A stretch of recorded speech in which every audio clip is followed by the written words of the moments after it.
accueillons tout de suite Anne Stiltz, conservateur du musée d'Art Naïf et du musée des Beaux-Arts de Nice, et Frédéric Lanowski, artiste plasticien sculpteur. Bonjour, bienvenue sur ce plateau. Bonjour. Bonjour Anne, bonjour Frédéric. Alors Frédéric, on va vous présenter un petit peu avant de vous passer sur le grill. Frédéric Lanowski, donc vous êtes sculpteur, artiste, sculpteur, plasticien, mais pas que sculpteur, vous dessinez aussi, on va voir des... Et depuis 2 ans, c'est ça, vous me corrigez si je me trompe, depuis 2 ans, vos sculptures, vos personnages ont envahi un petit peu le jardin du musée de l'art naïf, Anatole Tchaïkovski, c'est ça? En fait, ça fait 3 ans. 3 ans, voilà, c'est plus de 2 ans, voilà, 3 ans. C'est un dépôt, hein. Anne peut en parler peut-être avec vous. Hein. C'est un dépôt qui a été consenti donc par l'artiste que nous avons à nos côtés. Tout à fait, donc je confirme. C'est bien il y a 3 ans et c'était dans le cadre effectivement d'une exposition très prestigieuse, puisque dans le cadre de cette exposition, on parlait entre autres de Jean-Michel Basquiat, bien qu'il n'y ait pas forcément de rapport, mais il y avait quand même un vrai discours.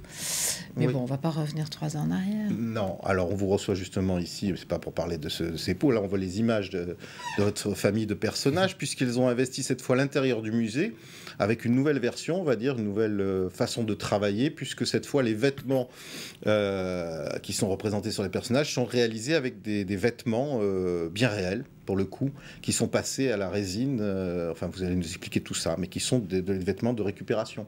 C'est un petit peu. Tout à fait. Récupération, enfin, voilà. On va revenir à votre travail depuis l'origine. On va commencer par vous. Expliquez-nous un petit peu votre parcours. Vous avez aussi dessiné, vous avez travaillé pour Cacharel aussi, pour la mode au tout début de votre carrière, avant de devenir vraiment sculpteur. En fait, les sculptures qui sont exposées au musée, celles qui sont à l'extérieur, elles ont pratiquement 20 ans, ces sculptures, et celles qui sont à l'intérieur, elles sont récentes, elles ont quelques mois, voire 1 an. Et donc, il y a un laps de temps de 20 ans. C'est assez... Laps, ouais, c'est un gros laps. Et ce qui est assez rigolo, c'est qu'il y a à peu près 25 ans, j'ai travaillé chez Cacharel, où j'étais coloriste dessinateur. Je m'occupais de toutes les couleurs et des gammes de couleurs et des tissus, où je recoloriais les tissus. Et ça, c'est il y a 25 ans. Et aujourd'hui, je recommence à travailler avec les tissus. En fait, j'achète des vêtements que je recoupe, que j'adapte à ma sculpture et que je passe dans la résine, et donc les vêtements deviennent durs et intègrent parfaitement la sculpture. Sauf que ça fait peut-être une différence. J'imagine que si au début vous peigniez simplement sur les vêtements étaient représentés, c'était de la peinture. Ça, voilà, avant. Donc il y avait moins de relief peut-être, ou il y avait. Qu'est-ce que ça rajoute de plus? Pourquoi avoir voulu La question en fait c'est ça. Pourquoi avoir voulu rajouter des vêtements? Je crois qu'en fait de donner de plus en plus ma sculpture réelle en fait. Hein. Je ne vais pas dire que c'est mes mannequins, mais quelque part ça devient je crée mon personnage, quoi. Voilà. Ce qu'on voit aussi, c'est qu'il y a beaucoup de couleurs. C'est aussi votre expérience de coloriste, peut-être, qui vous a amené à employer beaucoup... En fait, je suis né avec. Non, en fait, j'ai commencé à dessiner, à peindre à la maternelle quand j'avais 5-6 ans, et j'ai fait ça toute ma vie jusqu'à aujourd'hui. Et ça fait partie de moi. Non, mais on n'est pas obligé de dessiner en couleur. Moi, je connais des gens qui ont dessiné tout petit, qui crayonnaient. Ah, voilà, c'est autre chose. Vous voyez la vie en couleur.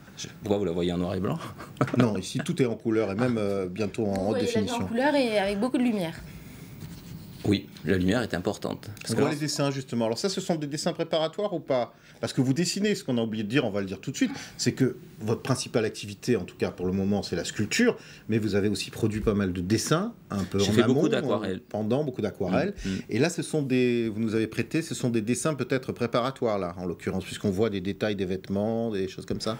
Pour certaines sculptures, où je pars directement sur la sculpture et je l'ai en tête et je commence à faire ma sculpture, ou certaines fois, je fais un dessin préparatoire. Je prends les morceaux de tissu, je les adapte sur la sculpture et sur le dessin, et au moins je me rends compte qu'est-ce que ça va donner pour la future sculpture. On va rentrer dans les détails de la fabrication, qui sont intéressants, mais on va revenir à vous, Anne, parce qu'il faut quand même un petit peu nous parler de l'art naïf. Et qu'est-ce que fait ce Frédéric Lanowski, qui est contemporain dans le musée de l'art naïf depuis plus de 3 ans bientôt, à l'intérieur, et maintenant à l'intérieur, avant à l'extérieur, il est partout. Comment ça se fait? Alors vous avez craqué pour... Est-ce que c'est un naïf contemporain? Est-ce qu'on pourrait le qualifier? Parce qu'on en parlait... De toute façon, l'art naïf a toujours été contemporain au moment où on en a parlé. Je veux dire par là que Rousseau était contemporain. Bon. Donc là-dessus, l'art naïf fait d'aujourd'hui, alors on va dire d'aujourd'hui. Est-ce que c'est un naïf d'aujourd'hui? Non seulement c'est un naïf d'aujourd'hui, mais juste un petit détail quand même, l'art naïf fait partie intégrante de l'art contemporain. C'est peut-être pas évident pour tout le monde, et pourtant... Et justement, puisque nous jouons sur les détails, à l'instant, vous parliez justement des vrais vêtements utilisés par Frédéric dans le cadre de ses actuelles sculptures. Il y a ce rapport justement au contemporain, c'est-à-dire aux vêtements que porte tout un chacun, que lui-même va récupérer, en faire une œuvre d'art, sans qu'il y ait un discours, je dirais, stylistique, plastique ou conceptuel. Il y a vraisemblablement dans cette part instinctive de s'approprier des individus, cette volonté de jouer avec, bien sûr, mais de jouer avec sa contemporanéité. Les dictateurs jouent avec les individus, se les approprient aussi, mais en l'occurrence, c'est de l'art ici. Là, il n'a rien d'un diktat, ça c'est sûr, parce que justement, chacun s'y retrouve. Et l'intérêt... bien sûr. Oui, mais ça, on l'avait tous compris, mais de toute évidence... On a parlé d'Hitchcock tout à l'heure, il avait une forme de tyrannie envers ses personnages aussi. Oui, mais lui, dans le cas de Frédéric, il n'a aucune tyrannie, puisqu'en réalité, il les amène justement à la vie.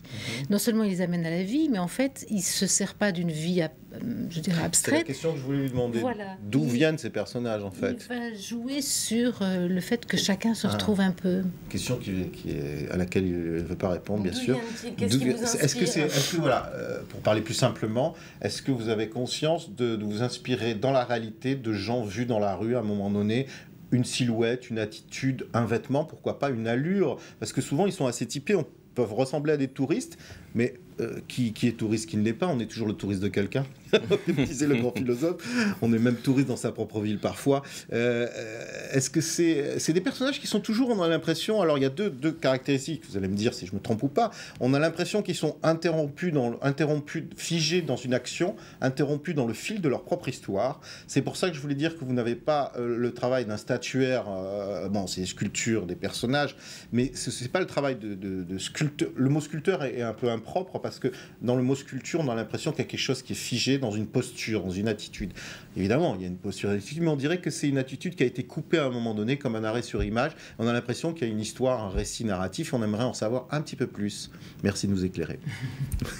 Non, c'est pour ça que vos personnages viennent de l'imaginaire ou viennent aussi, c'est un mélange des deux? Des deux, un mélange des deux. Je sais que j'ai une sculpture qui s'appelle Valentine, c'est une dame avec son chien, et en fait, au départ, quand j'ai créé cette sculpture, je me suis inspiré des dames qui se promènent à Cannes sur la Croisette avec leurs petits chiens, et en fait je suis parti de là pour faire ma sculpture. Maintenant, quand les hommage à Cannes, en fait. Vous êtes cannois, il faut le préciser. Oui. Enfin, pas d'origine. D'origine, Lanoski, c'est Pays de l'Est, c'est russe. Mais je suis cannois quand même. Et donc là, vous avez décliné un petit peu cette Valentine, qui est un peu votre mascotte finalement, dans d'autres personnages. Non, un seul.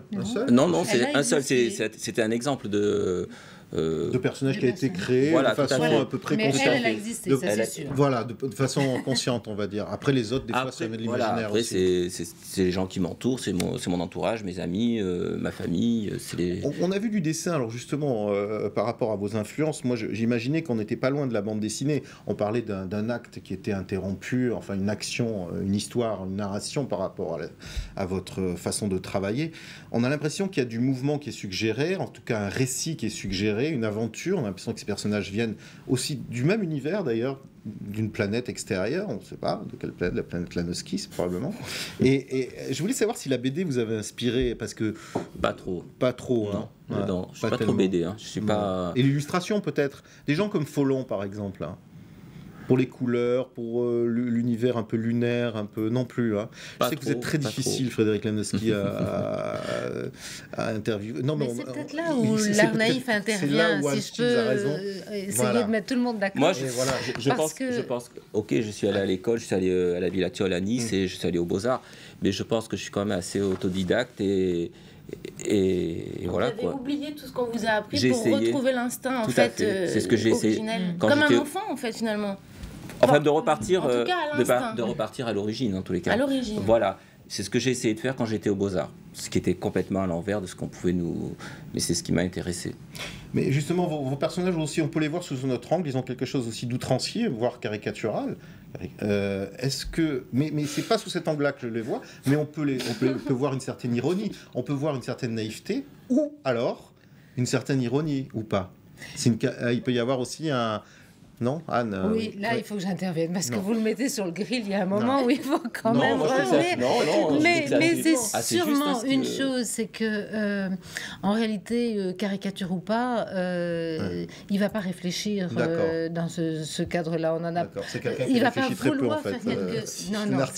Il réfléchit, bien sûr que oui. Mais je veux dire, c'est pas en vertu d'une ligne de conduite. C'est pas en vertu d'un style, on est d'accord. C'est pour ça que vous avez raison, c'est bien un naïf d'aujourd'hui. Voilà. D'ailleurs, regardez son beau visage. En fait,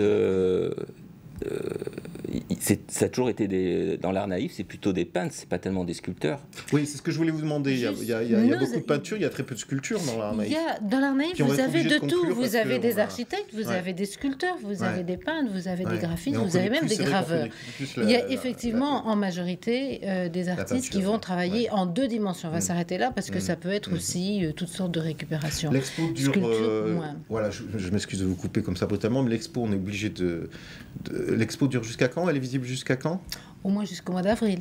Ah, c'est bien, c'est une bonne nouvelle. Donc, on a encore le temps d'aller voir l'exposition. Et vous, Frédéric, en 2 mots, vous avez d'autres projets? J'imagine que oui. Vous êtes partagé entre la Côte d'Azur et d'autres... Depuis 15 jours, j'expose dans un musée d'art moderne en Floride, à Boca Raton, où là, je vais encore mettre un peu plus de sculptures à partir fin février. Et voilà, donc ça c'est... Et puis, je vais aussi exposer d'autres sculptures dans un musée à Oslo, un musée pour enfants. Et voilà mes futurs projets. Vous êtes partout dans le monde alors. C'est un naïf qui voyage. Mais on vous remercie d'être venu. Merci à vous. Merci beaucoup. À bientôt. Au revoir. Merci, au revoir.